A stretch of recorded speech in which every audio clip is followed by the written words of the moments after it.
Hello and welcome to part 7 of Let's Play Wonder Boy 3. We have Rock Todd and Stobop here. We are Lion-O, and today we're gonna go kill some ninjas. Did Lion-O ever fight ninjas in the Thundercats? I don't remember. I hope he did. I don't remember the Thundercats all that well. I remember there's like a hot those... cheetah chick. Everybody remembers her. Was there anything else? Was there anything else to remember? Didn't one of the guys have like nunchucks? Yeah, and he drove like a huge tank too. I remember that. Panthro? Yeah. Panthro. And he was a smart guy. He was like a nunchucks. computer geek with nunchucks who drove a tank. Yeah. I think that was like my dream job. I'm sure that was everybody's dream job. Well, we're going through a cave now.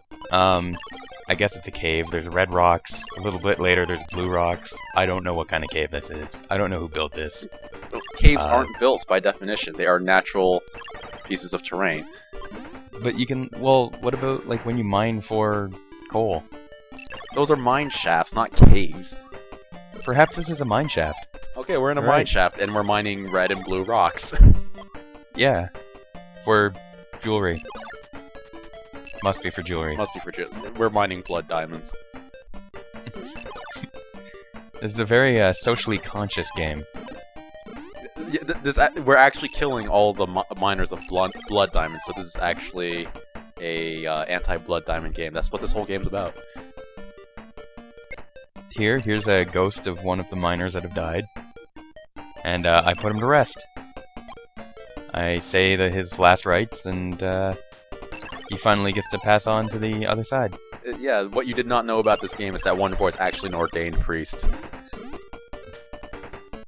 Well, I encounter some more cherry syrup, and I of course put on the dragon mail, because I know I'm inevitably going to fall in. Like, the last 3 times I did a practice run-through of this level, I fell in. I don't remember if I fell in this particular time or not. I just watched Probably it, did. But I won't spoil it. Alright, it'll be a surprise for me. It'll be a surprise for the guy who actually played through the game. Because you played through this so long ago, like a week ago. I can't remember what I had for breakfast this morning. You had pancakes with french fries, you freak. Hey, it was good. That was lunch, too. I don't care. That's disgusting. I don't know how you eat that crap. It's all about food experimentation. Yeah, there's... You have to try new things in order to figure out if they're good or not. There's food experimentation, and then there's like, hey, I wonder what happens if I put celery in my, like, I don't know. Tuna. Oh wait, that's good. Well, I don't like celery to begin with. Like, I'm trying to think of like some horrible rancid combination. Yes, what if I put celery in my chocolate cake? It could be good, especially if you minced up the celery really, really finely. No, so it was like no, I refuse. That is disgusting and horrible, and you are going to burn in hell for that. I don't even believe in hell. Satan is going to create a special circle of hell for you for eating disgusting combinations of food. No more lava. So I put on, take off the dragon mail. Don't need it anymore. And I don't know where sunflowers get the light to grow in a mine shaft, but they do, and they spit fire. I'm trying to think. Maybe they're fungi that just happen to look like flowers. It's what do they call that? When 2 completely separate organisms evolve similar traits. Convergent evolution. It's convergent evolution. It's like how dolphins are mammals, but they look kind of like fish. These things are fungus, but they look like plants. It's that simple.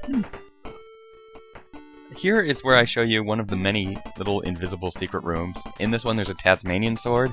I don't buy it because it's worse than the sword I have currently for Lion-O. And, although it is better for the next evolution of Wonder Boy, I'm going to get a better sword shortly after that, so it doesn't really matter. The Tasmanian sword actually allows you to do interesting little things, if you get it. For example, something around the lines of, if you hold down one of the buttons on player 2's controller, while you press something else on player 1's controller, you can control your changes without actually having to go to a transformation room. Oh, cheats. Yeah, I don't know what it does or how you're supposed to figure that out, but yeah. It's like a developer sword. I don't suppose the Tasmanian sword can... Oh, wow, you took a lot of damage on that one. Yeah, those fungi fires do a hell of a lot of damage. But, also, if you'll notice, I don't know if anybody's noticed this or not yet, they set up a lot of the ghosts and the flowers in these rooms, so the fireball goes along the floor, which is too low for your shield to stop. Because they're jerks like that, I guess. Well, I mean, obviously they want you to change into Mouse Man, or Mouseketeer Stripper, and block it with your low-to-the-ground shield. Obviously. I can just do that random. I could have done that with the Tasmanian sword. And here, we have encountered our first official ninja. What video game is complete So without obviously, ninjas? I don't think we were mining for rocks. We were actually mining for ninjas. As you know, ninjas have to be forged from the ninja ore deep in Mount Fuji. Ninjas are a mineral. They are one of Earth's most important natural resources. That would explain a lot. Actually, no, that didn't explain anything at all. It explains everything about how they can walk on water and disappear. You know, I'm pretty sure I've seen rocks do that. But does it explain why Apple Jacks don't taste like apple? No. No, it doesn't. That's what I thought. Are you calling Apple Jacks ninjas? Yes. Apple Jacks are actually the distilled souls of ninjas after they are slain. Maybe that does explain why they don't taste like apples. I guess so. Yeah, I guess ninjas do explain everything after all. We should publish this. This is an insightful episode. Yeah, there's got to be a journal of ninjas, right? Yeah, there must be. Like there's a journal of there's a journal of psychology and a journal of philosophy. There's got to be a ninja Please, journal. there's at least like 50 journals of psychology, like 100 of philosophy. There's got to be at least one for ninjas. Exactly. These samurais are douchebags. These are the samurai. The samurai are douchebags. They pretend like you can hit them, and then they jump back and throw these little blue stones at you. The blue stones do massive amounts of damage, and interesting thing to note with these green samurai, though, if you're really lucky, you kill one, and they drop armor. And it's Hades armor. Ooh. And it's really, really good. I'll explain why later. I unfortunately do not get lucky, and they don't drop any for me. I find it rather ironic that the samurai are actually more evasive than the ninjas. Well, the ninjas, they do a lot of big flips. That's what ninjas do. But see, they don't Now, dodge if you your notice there, attacks.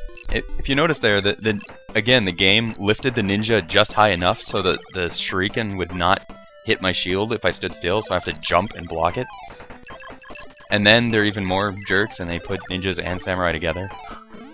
Really difficult to deal with. Well, this game isn't canon with real life. Samurai are the natural enemies of ninjas.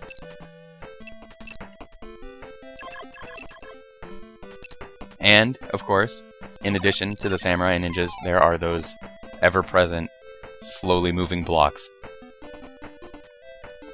that are extremely dangerous. I tried to get fancy and jump over one, it just did not make it. No good. Lion-O is not a good jumper. Keep it simple. Well, he's a male lion, he barely does anything. That's true. I find He it doesn't even hunt for food. I find it funny how male lions just don't do anything. They just sit around and females do all the hunting. Male lions have to fight with each other occasionally. Occasionally.